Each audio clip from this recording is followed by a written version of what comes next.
Kopano Citrus, located near Marble Hall in Limpopo, consists of 30 hectares of citrus and truly represents unity and resilience. Originating from the Kopano Disabled Primary Cooperative, it showcases community-driven transformation in South Africa's agricultural sector. Founded in 2009 by 7 disabled individuals and 3 able-bodied partners, the cooperative initially focused on cash crops but faced weather and market volatility challenges.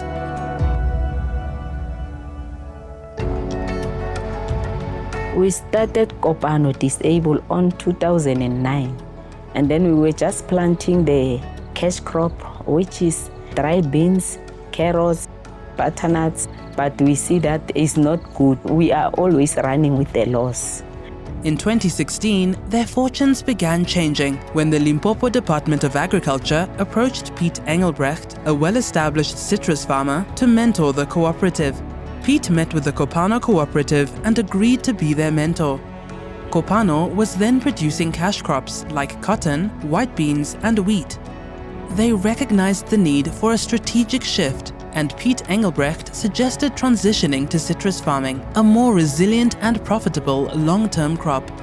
We started working with Piet at 2016 and then decided that we are going to plant a permanent crop. To make it more business appeal was to plant permanent crops there. And to make it work on a permanent basis, we decided to go into a venture that with a 51 for them and a 49% for us. And that is how we started off. By 2020, this partnership culminated in the establishment of Nevzonics Pty Ltd, trading as Kopano Citrus. We started off from the beginning with mentoring them with Bram, that is also involved. Bram is a mentor, the one who is always looking at the tree. Bram is a role model. He's perfect with the work. Lucky is the farm manager here at Kopano Citrus, and Bina is the admin manager. So my day-to-day is just to make sure that work-related stuff is discussed and what needs to be done. Yeah, they've helped us a lot because we haven't any experience in citrus. So from the beginning, they started from how we prepare land for citrus, how to prepare the irrigation. With the guidance and mentorship of Piet Engelbrecht and his 2 sons, Willem and Koenie, Kopano Citrus has embarked on a journey of transformation. Supported by the economic transformation of black citrus growers, the ETBCG program was initiated by the Citrus Growers Association, CGA, as part of its transformation goals, as well as in response to the national unemployment crisis, aligning with the Jobs Fund, a national treasury initiative. The CGA saw a call for proposals from the Jobs Fund at National Treasury, and this particular round of proposals matched with our transformation initiatives. We saw it as a very good way to look at a blended financing model for black citrus growers, and we hope that this would advance the black growers' participation in the whole citrus export chain. The role of the Grower Development Company in implementing the Jobs Fund was on the ground level.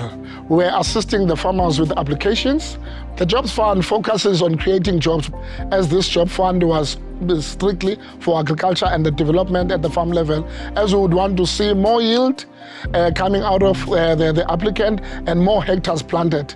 That will create more jobs, because the more you plant, the more hectares, the more the jobs are being created. Key participants in this transformative program include the Jobs Fund, First National Bank, the Department of Agriculture, Land Reform and Rural Development, and AgriCita. Collectively, they contributed 308 million rand to fund the project, with First National Bank offering blended finance through loans, while the Citrus Growers Association, Department of Agriculture and Rural Development, AgriCita and the Jobs Fund provided a combination of grants and loans. What makes Kopano really interesting is that the disabled community link towards transformation in the industry. You don't, by default, you don't really see disabled people in the industry due to the physical work requirement that's required. So this was really interesting for us to get involved with. The commercial partner also obviously bringing the skills and mentorship and partnership together. And again, the link between government, various funders, as well as the innovative structuring around the deal flow over multiple years actually as well, makes it attractive. So it's a keen development for us in Limpopo especially, as a priority focus area for government as well. Looking forward to this one, to see how it expands and the growth around that. The National Department of Agriculture is our biggest stakeholder in terms of this project. They provide resources in terms of funding. They committed a tune of about 34 million, if I'm not mistaken, about 34 million for the job to be implemented. But they play an oversight role. Kopano Citrus planted its first 20 hectares of Eureka lemons in 2021, followed by 9.5 hectares in 2022. Plans are underway to plant 10 more hectares in 2025, with a long-term vision to utilize all 40 hectares of their arable land for citrus cultivation. By 2026, Kopano Citrus is set to export its first crop of lemons, which will be packed at the Piet Citrus Trust packhouse, ensuring a robust route to domestic and international markets. The success of this project is a testament to the dedicated partnerships between all stakeholders who share a common goal and who work together with enthusiasm and determination on an ongoing basis. Lima provided the overall project management, while the CGA Grower Development Company guided the farm's progress. Lima, who was involved in designing the program with Jobs Fund and the CGA, as well as assisting in implementing, as well as reporting to the Jobs Fund and our fellow partners in the program. My responsibility at Kopano is to give extension to the growers. Extension means advice starting from when they establish the orchards, from the soil, from the irrigation, from the cultivars, and then at the end with the issue of scouting the pest and also the so-called fertilization. We started working with Kopano Citrus in the year 2021 when they approached us. Subsequent to that, then they applied for the Jobs Fund project, which the CGA Grower Development Company is implementing. We then started with the implementation of the Jobs Fund project going forward.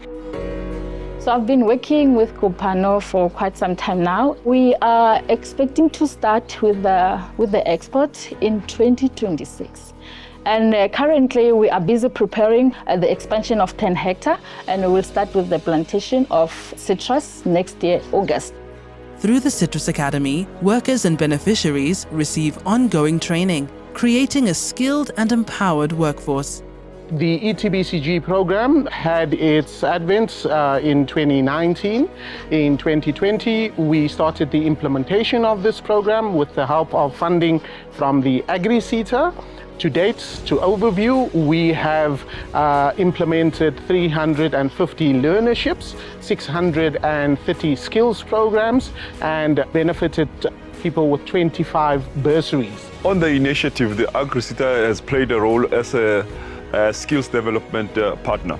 Our main task is to see the increase in skills within the agricultural sector, and the initiative has delivered that. Support from both government and industry has alleviated financial pressures and accelerated the farm's development.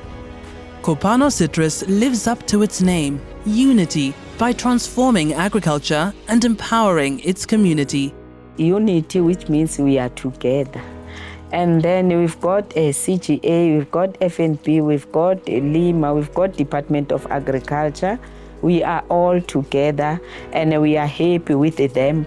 It creates jobs for people with disabilities and honors its founders by letting families of the deceased appoint representatives to continue their vision.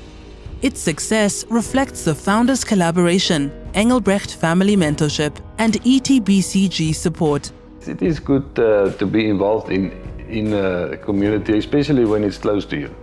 And you can do something and you can contribute something. But I think at the end it must make business sense for everyone.